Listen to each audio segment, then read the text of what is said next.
Hello everyone, I am Hardik Sheta from Saraswat international academy Vapi.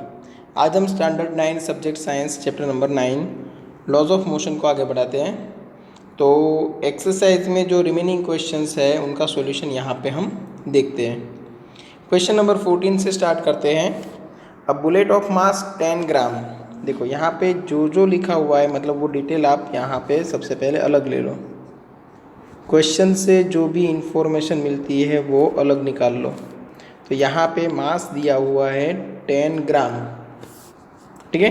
1000 से divide कर दो तो 0.01 kilogram. Travelling horizontally with a velocity of 150 metre per second. Initial velocity क्या मिल रही है आपको? 150 metre per second. Strikes a stationary wooden block and comes to rest in, मतलब रेस्ट में आया मतलब फाइनल वेलोसिटी 0 और तब तक टाइम लगा था वो 0.03 सेकेंड।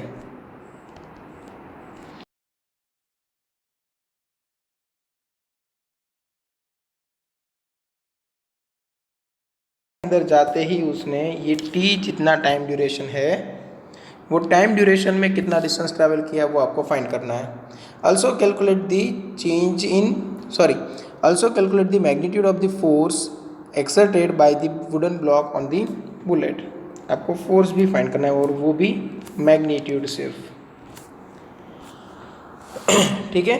एकदम इजी है। देखो यहाँ पे सबसे पहले क्या करोगे, आपको डिस्टेंस फाइंड करना है। तो डिस्टेंस इक्वल टू आप ये भी कर सकते हो एवरेज वेलोसिटी इनटू टाइम। अब एवरेज वेलोसिटी मतलब क्या? Initial velocity plus final velocity divide by 2 into time. अब इनिशियल वेलोसिटी क्या है? 150 plus 0 divide by 2 into time है 0.03,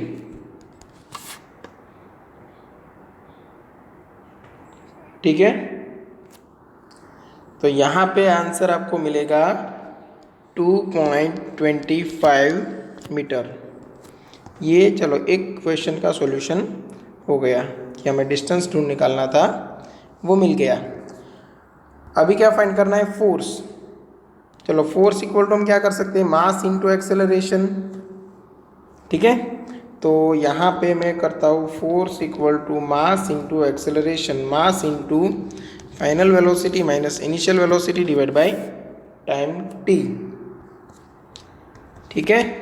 अब मास कितना है? 0.01 किलोग्राम, फाइनल वेलोसिटी 0, इनिशियल 150 और डिवाइड बाय आप करोगे 0.03, ठीक है। तो जो फोर्स आपको मिलेगा वो -50 न्यूटन मिलेगा।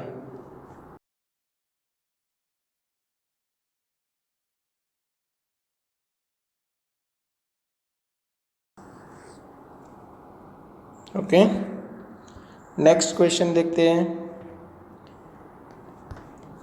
N object of mass 1 kilogram. चलो आपको मास दिया हुआ है 1 kilogram. Travelling in a straight line with a velocity 10 metre per second. Initial velocity है 10 metre per second. Collides with and sticks to a stationary wooden block of 5 kilogram. देखो यहाँ पे आपको M1 U1 नाम देना पड़ेगा और M2 जो अदर ब्लॉक है उसको नाम दिया हमने M2 और M2 मास है 5 किलोग्राम और वो स्टेशनरी था, मतलब initial velocity of second object थी वो 0।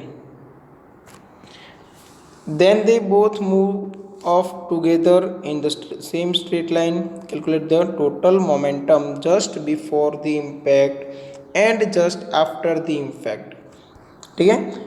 Also calculate the velocity of the combined object. देखो क्या क्या फाइंड करना है? इनिशियल मोमेंटम पहले तो, फिर टोटल, फाइनल मोमेंटम और दोनों ऑब्जेक्ट जो मिलके जा रहे हैं उसकी फाइनल वेलोसिटी, ठीक है। तो एकदम इजी है। इनिशियल मोमेंटम के लिए क्या करोगे? यहाँ पे हम करते हैं टोटल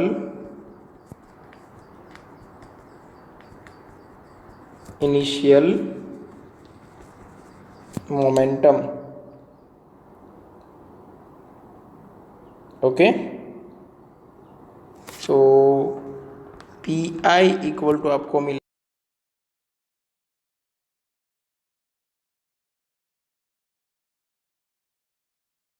M1 है 1, U1 है 10, M2 है 5 और U2 है 0।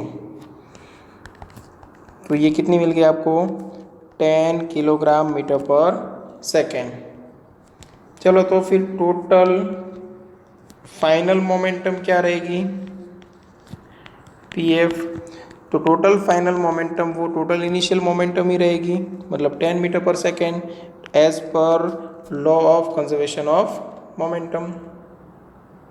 ठीक है, तो टोटल फाइनल मोमेंटम है वही टोटल इनिशियल मोमेंटम रहेगी, मतलब कितनी? 10 kilogram metre per second, but in opposite way हो सकता है। चलो, तो अभी क्या फाइंड करना है? तो फाइनल वेलोसिटी। तो आप क्या करोगे? टोटल फाइनल मोमेंटम से स्टार्ट करो। चलो पी एफ इक्वल टू क्या रहेगा? तो दोनों ऑब्जेक्ट कंबाइन हो गए, इसलिए दोनों का मास भी हम कंबाइन करेंगे, m1 plus m2 into final velocity v। यहाँ पे है 10, यहाँ पे है 1 प्लस 5 और ये वेलोसिटी v। तो v इक्वल टू आपको 10 डिवाइड बाई 6 मतलब 5 डिवाइड बाई 3 मिलेगा मीटर पर सेकेंड में।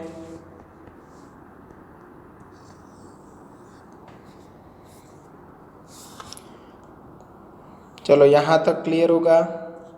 क्वेश्चन 15 क्या करना है? टोटल इनिशियल मोमेंटम फाइंड करने के लिए पी आई इक्वल टू आपने क्या किया? m1 u1 plus m2 u2 value रख दी, आपका आंसर आ गया 10 kilogram metre per second.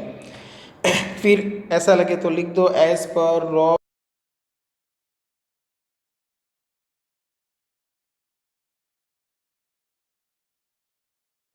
10 metre kilogram metre per second.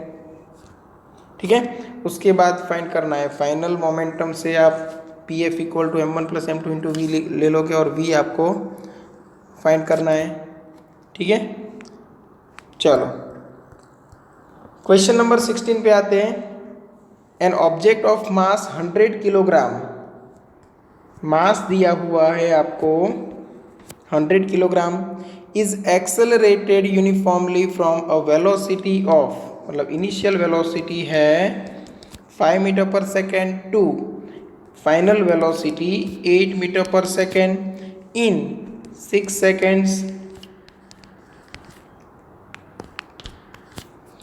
Calculate the initial and final momentum of the object. Initial momentum find करना है, final momentum find करना है और उसके बाद find the magnitude of force exerted on the object. चलो solution के लिए क्या करोगे? सबसे पहले टोटल इनिशियल मोमेंटम। ठीक है, यहाँ पे आपको वर्ड्स में लिखना है टोटल इनिशियल मोमेंटम। उसके बाद स्टार्ट करो पी आई इक्वल टू, यहाँ पे एक ही ऑब्जेक्ट है तो मास इंटू इनिशियल वेलोसिटी, बस सिर्फ इतना ही करना है। तो मास कितना है? 100, इनिशियल वेलोसिटी है 5, तो ये आपका आंसर आ गया 500 किलोग्राम मीटर पर सेकेंड। ठीक है, एकदम इजी है। अब क्या फाइंड करना है? Total final momentum. ओके, तो P F is equal to mass into final velocity, ये 100 और फाइनल वेलोसिटी है 8, तो ये हो गया 800 किलोग्राम मीटर पर सेकेंड। और उसके बाद फोर्स फाइंड करना है, तो फोर्स इक्वल टू आप change in momentum divide by change in time कर सकते हो। अब चेंज इन मोमेंटम कितना? Final momentum minus initial momentum divide by time t। अब फाइनल मोमेंटम कितना है? फाइनल मोमेंटम है 800, इनिशियल मोमेंटम है 500 और टाइम ड्यूरेशन आपको दिया हुआ है 6, मतलब 300 डिवाइड बाई 6 करना है आपको, 300 डिवाइड बाई 6। तो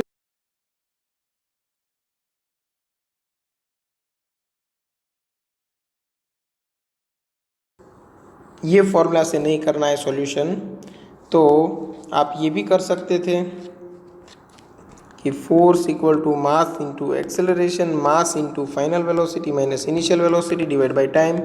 मास है 100, फाइनल वेलोसिटी है 8 माइनस 5 डिवाइड बाई 6। ठीक है, तो ये 100 इंटू 3 डिवाइड बाई 6, तो भी आपको मिल जाता 50 न्यूटन। ठीक है, तो फोर्स फाइंड करने के लिए इससे भी आप फाइंड कर सकते हो, कोई भी एक मेथड रखो। ठीक है,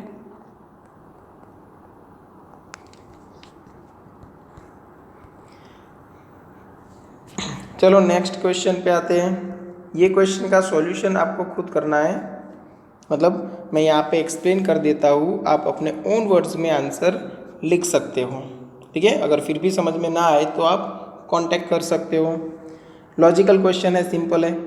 Akhtar, Kiran and Rahul were riding in a motor car that was moving with a high velocity on an expressway when an insect hit the windshield and got stuck on the windscreen। ठीक है, ये एक आपको प्रोसेस दी हुई है। क्या हो रहा है यहाँ पे, Akhtar, Kiran and Rahul okay motor car के अंदर बैठे थे और एक्सप्रेस वे पे हाई वेलोसिटी से जा रहे थे। ठीक है, एक इंसेक्ट है वो विंडशील्ड के साथ टकराता है और वहाँ पे स्टक हो जाता है। ठीक है,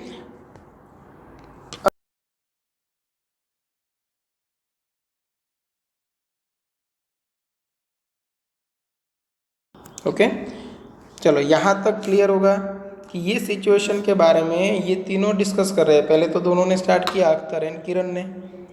ठीक है, अब डिस्कशन किसका राइट है, कौन सही बोल रहा है कौन गलत बोल रहा है, वो आपको डिसाइड करना है। ठीक है, चलो एक एक के स्टेटमेंट हम यहाँ पे पढ़ते हैं। किरण suggested that the insect suffered a greater change in momentum as compared to the change in momentum of the motor car because the change in velocity of the insect was much more than that of motor car। क्योंकि देखो motor car की velocity में कोई ज़्यादा change आया होगा नहीं, but जो इंसेक्ट है उसकी वेलोसिटी में चेंज आया है। क्यों, क्योंकि वो पहले सपोज ये जो मोटर कार है उसकी ऑपोजिट डायरेक्शन में ट्रैवल कर रहा था, कार के साथ टकराया, फिर अचानक उसकी वेलोसिटी है उसकी डायरेक्शन चेंज हो गई। ठीक है, एक बात ये है। दूसरी बात देखो, Akhtar said that since the motor car was moving with a large velocity, it exerted a large force on the insect। Motor car है वो लार्ज वेलोसिटी से ट्रैवल कर रही थी, इसलिए फोर्स भी लार्ज लग रहा है यहाँ पे। And as a result the insect died. Okay, third statement देखो, Rahul while putting an entirely new explanation said that both the motor car and the insect experienced the same force and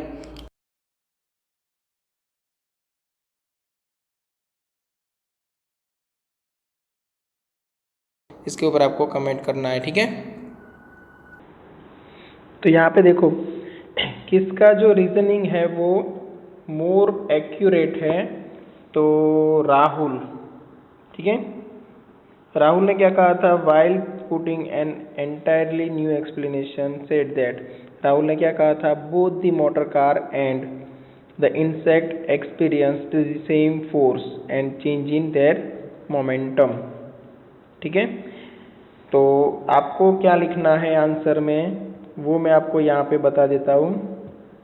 ठीक है, आपको लिखना है Rahul gave the correct reasoning and explanation that the motor car and the insect both experienced the same force and a change in their momentum as per law of conservation of momentum. When two body collide, total initial momentum before collision is equal to total final momentum after the collision. Okay. The equal force is exerted on both the bodies, but because the mass of insect is very small, it will suffer greater change in velocity. ठीक है, तो यहाँ पे जो इन्होंने answer दिए थे, जैसे कि ये Kiran suggested that the insect suffer a greater change in momentum as compared to the change in momentum of the motor car, तो यहाँ पे सफिशिएंट इंफॉर्मेशन नहीं है. ठीक है, मोमेंटम चेंज होगी वो दोनों बॉडी के लिए सेम रहेगी. सेकंड, यहाँ पे जो एक्सप्लेनेशन था जो अख्तर ने दिया था, Akhtar said that since the motor car was moving with a larger velocity, it exerted a larger force on the insect.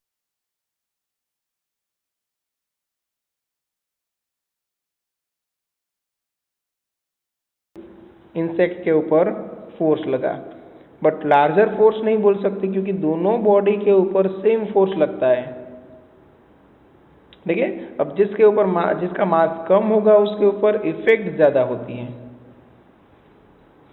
Clear? क्योंकि जिसका मास कम रहेगा उसके लिए इनर्शिया कम रहती है, तो स्टेट ऑफ मोशन चेंज होने के चांसेस ज्यादा रहते हैं. तो क्वेश्चन नंबर 17 में आपको आंसर क्या लिखना है, फिर से मैं रिपीट कर रहा हूँ. Rahul gave the correct reasoning and explanation that both the motor car and the insect experienced the same force and a change in their momentum.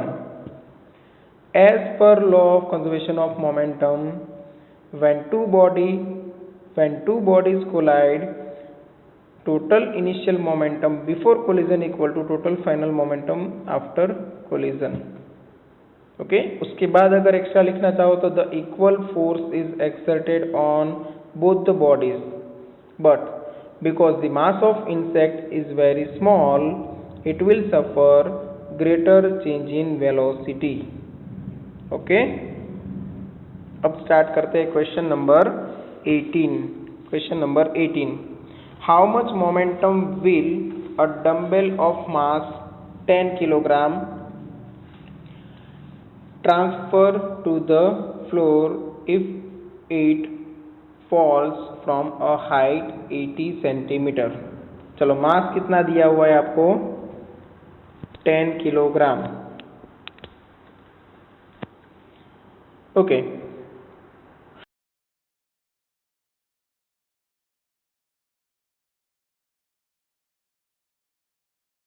.8 metre.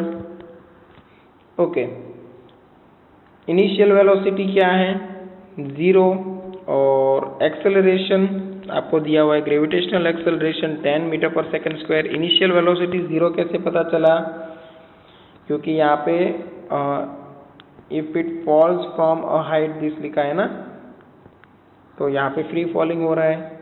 Okay, और आपको फाइंड क्या करना है, मोमेंटम, बट कब, जब ये डंबल है वो फ्लोर के साथ टकराए तब आपको क्या फाइंड करना पड़ेगा, पहले तो फाइनल वेलोसिटी. चलो, v is equal to U plus A T होता है ना फॉर्मूला, u तो 0 है, a की जगह पे आ जाएगा एक्सेलरेशन g, और यहाँ पे टाइम तो दिया नहीं है, यहाँ पे दिया हुआ है आपको हाइट, तो ये फॉर्मूला से आपको नहीं मिलेगा फाइनल वेलोसिटी. आपको लेना पड़ेगा हाइट वाला कोई फॉर्मूला, मतलब ऐसे ले सकते हो 2ax is equal to V square minus U square. अब 2a की जगह पे g, x की जगह पे h is equal to V square minus U square. ठीक है, चलो तो फिर यहाँ पे वैल्यू डाल देते, 2 into 10 into 0.8 is equal to V square minus 0 square.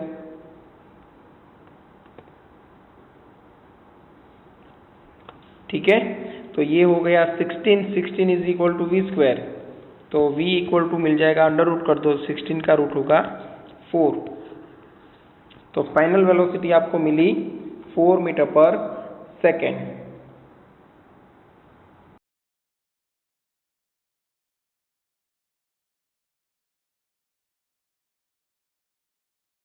Mass into velocity.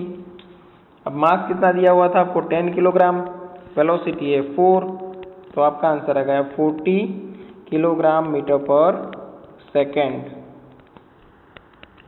Unit लिखना मत भूलो, अदरवाइज हाफ मार्क यहाँ पे कम हो सकता है। और ये आदत अभी से डालनी है क्योंकि आप 10th बोर्ड की एग्जाम दोगे तब भी ये याद रखना है, 12th बोर्ड की एग्जाम दोगे तब भी याद रखना है। ठीक है, तो यूनिट यहाँ पे जो हम लिखते हैं वो कभी मत भूलो।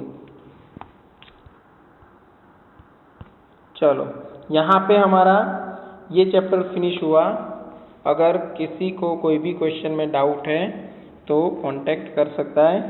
ठीक है, आप में से किसी को भी कोई भी डाउट है तो एनी टाइम आप कांटेक्ट कर सकते हो। एक बार एक पूरे चैप्टर का रिवीजन कर लो, सभी न्यूमेरिकल्स अच्छे से सॉल्व कर लो, और कोई डाउट लगे तो पूछो। ठीक है, थैंक यू।